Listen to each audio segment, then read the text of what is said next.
नमस्ते, मैं एरिक हूँ। कहानी के लिए मैं अपने परिवार के नाम गोपनीय रखूंगा, इसलिए मेरे भाई को केन कहा जाएगा और मेरे चचेरे भाई को डेमियन कहा जाएगा। यह लगभग 6 साल पहले हुआ था। 2019 के दिसंबर की एक ठंडी शाम थी जब मेरे परिवार और मैं अपने स्थानीय मैकडॉनल्ड्स गए। उस वक्त मेरी उम्र 12 साल थी, मेरे भाई केन की उम्र 10 थी और हमारे चचेरे भाई डेमियन की उम्र 14 थी। हम सभी एक साधारण खाने और खेलने की शाम का इंतजार कर रहे थे। जैसे ही हम अंदर गए, हमने खाना ऑर्डर करना शुरू किया, लेकिन हमारी ध्यान जल्दी ही कहीं और चला गया। एक बड़ा, मजबूत आदमी एक महिला पर गुस्से से चिल्ला रहा था। उसकी आवाज कांच के पार जा रही थी। अचानक मैंने उसे मेरी माँ का हाथ पकड़ते देखा। मेरा दिल छलांग लगा गया और मैंने उस आदमी से चुप रहने को कहा, लेकिन मेरी चाची ने जल्दी से मुझे तीखा नजरिया दिया, बिना बोले मुझे शामिल न होने के लिए कहा। और सच कहूँ तो मैं उसके लिए आभारी हूँ, क्योंकि चीजें बहुत अधिक खराब हो सकती थीं। अंदर मेरी चाची खाने का भुगतान करती रही। केन मेरी ओर मुड़ा और पूछा, यार, ये क्या हो रहा है? मैंने धीरे से जवाब दिया, मुझे नहीं पता, चलो बस अच्छी बातों पर ध्यान देते हैं। डेमियन डर के मारे पीला पड़ गया था और मैंने उसे मुस्कान से दिलासा देने की कोशिश की। चिंता मत करो, सब कुछ बेहतर होगा, मैं वादा करता हूँ। हमने एक दूसरे को गले लगाया, थामे रखा। जब महिला और वह आदमी गुस्से में रेस्टोरेंट में दाखिल हुए, तब सब कुछ पूरी तरह से बिगड़ गया। महिला चिल्लाई, मैंने तुम्हें कहा था, मेरे पास तुम्हारे पैसे नहीं है, तुम गंदे इंसान।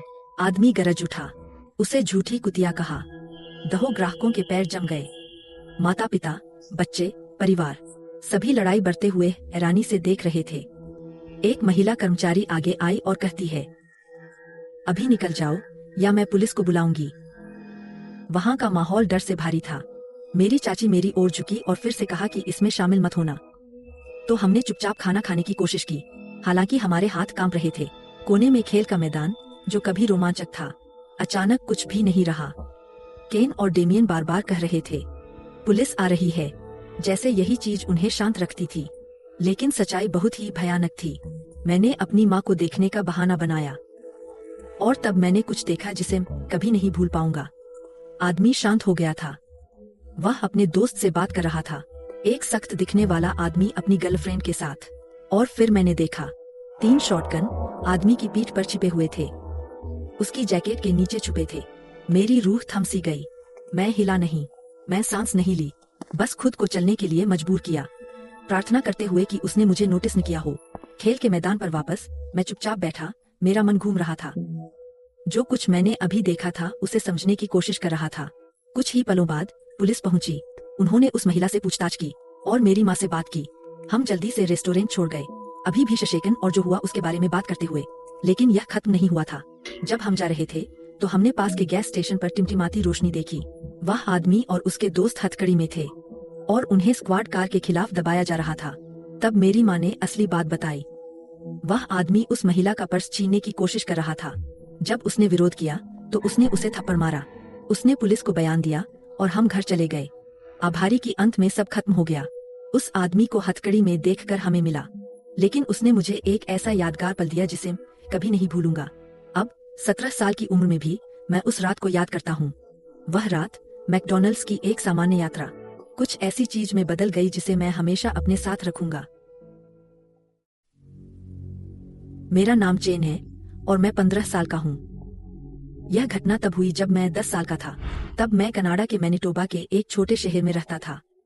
उस रात के बाद मेरा परिवार पोर्टेज ला प्रेरी चला गया। संदर्भ के लिए, मुझे वॉलीबॉल खेलना बहुत पसंद था, हालांकि इसमें बहुत अच्छा नहीं था।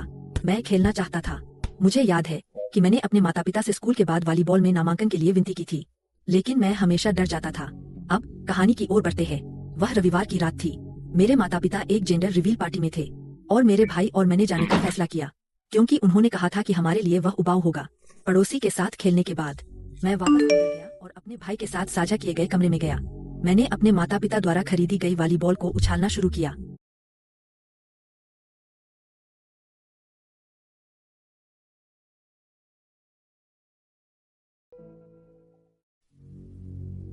मेरा नाम चेन है और मैं 15 साल का हूँ। यह घटना तब हुई जब मैं 10 साल का था। तब मैं कनाडा के मैनिटोबा के एक छोटे शहर में रहता था। उस रात के बाद मेरा परिवार पोर्टेज ला प्रेरी चला गया। संदर्भ के लिए, मुझे वॉलीबॉल खेलना बहुत पसंद था, हालांकि इसमें बहुत अच्छा नहीं था। मैं खेलना चाहता था। मुझे याद है कि मैंने अपने माता पिता से स्कूल के बाद वॉलीबॉल में नामांकन के लिए विनती की थी, लेकिन मैं हमेशा डर जाता था। अब कहानी की ओर बढ़ते हैं। वह रविवार की रात थी। मेरे माता पिता एक जेंडर रिवील पार्टी में थे और मेरे भाई और मैंने जाने का फैसला किया, क्योंकि उन्होंने कहा था कि हमारे लिए वह उबाऊ होगा। पड़ोसी के साथ खेलने के बाद मैं वापस अंदर गया और अपने भाई के साथ साझा किए गए कमरे में गया। मैंने अपने माता पिता द्वारा खरीदी गई वॉलीबॉल को उछालना शुरू किया। मैं चीजें गिरा रहा था, लेकिन सौभाग्य से कुछ भी टूट नहीं गया। नहीं तो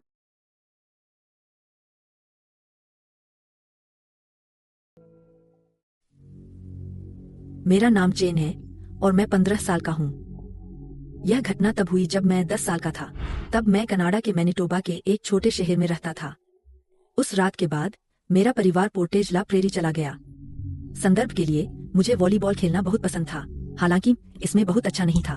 मैं खेलना चाहता था। मुझे याद है कि मैंने अपने माता पिता से स्कूल के बाद वॉलीबॉल में नामांकन के लिए विनती की थी, लेकिन मैं हमेशा डर जाता था। अब कहानी की ओर बढ़ते हैं। वह रविवार की रात थी। मेरे माता पिता एक जेंडर रिवील पार्टी में थे और मेरे भाई और मैंने जाने का फैसला किया, क्योंकि उन्होंने कहा था कि हमारे लिए वह उबाऊ होगा। पड़ोसी के साथ खेलने के बाद मैं वापस अंदर गया और अपने भाई के साथ साझा किए गए कमरे में गया। मैंने अपने माता पिता द्वारा खरीदी गई वॉलीबॉल को उछालना शुरू किया। मैं चीजें गिरा रहा था, लेकिन सौभाग्य से कुछ भी टूट नहीं गया। नहीं तो मैं बड़ी मुसीबत में होता। मैं अभ्यास करता रहा, गेंद को हवा में से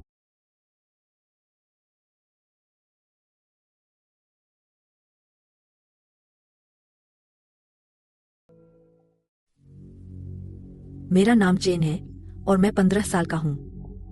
यह घटना तब हुई जब मैं 10 साल का था। तब मैं कनाडा के मैनिटोबा के एक छोटे शहर में रहता था। उस रात के बाद मेरा परिवार पोर्टेज ला प्रेरी चला गया। संदर्भ के लिए, मुझे वॉलीबॉल खेलना बहुत पसंद था, हालांकि इसमें बहुत अच्छा नहीं था। मैं खेलना चाहता था।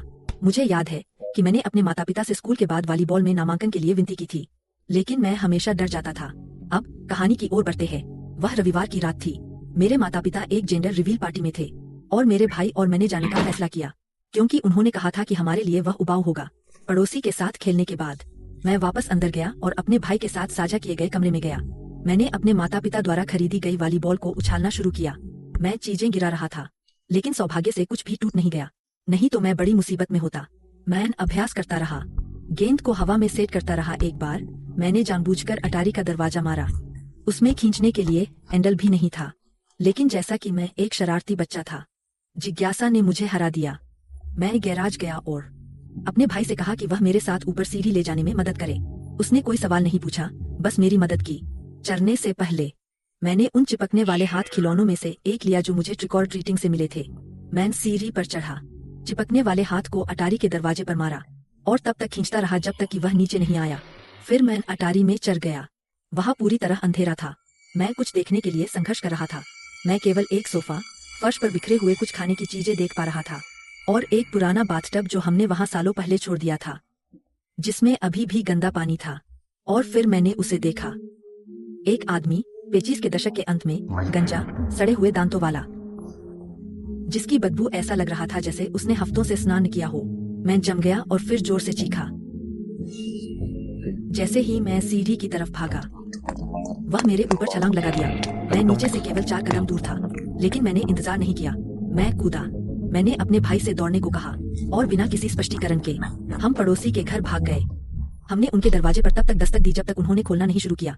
कांपते हुए हमने उन्हें सब कुछ बताया। उन्होंने पुलिस को बुलाया। जब अधिकारी वापस जाकर अटारी की तलाशी लेने गए तो वह आदमी वहां नहीं था। हमारे पड़ोसी ने भी हमारे माता पिता को फोन किया और वे तुरंत घर के लिए भागे। पुलिस के जाने से पहले उन्होंने मुझसे व्यक्ति का वर्णन मांगा।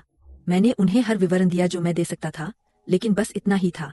वह रात आखिरी बार थी जब मैंने उसे देखा था और अभी भी इससे उबर रहा हूँ।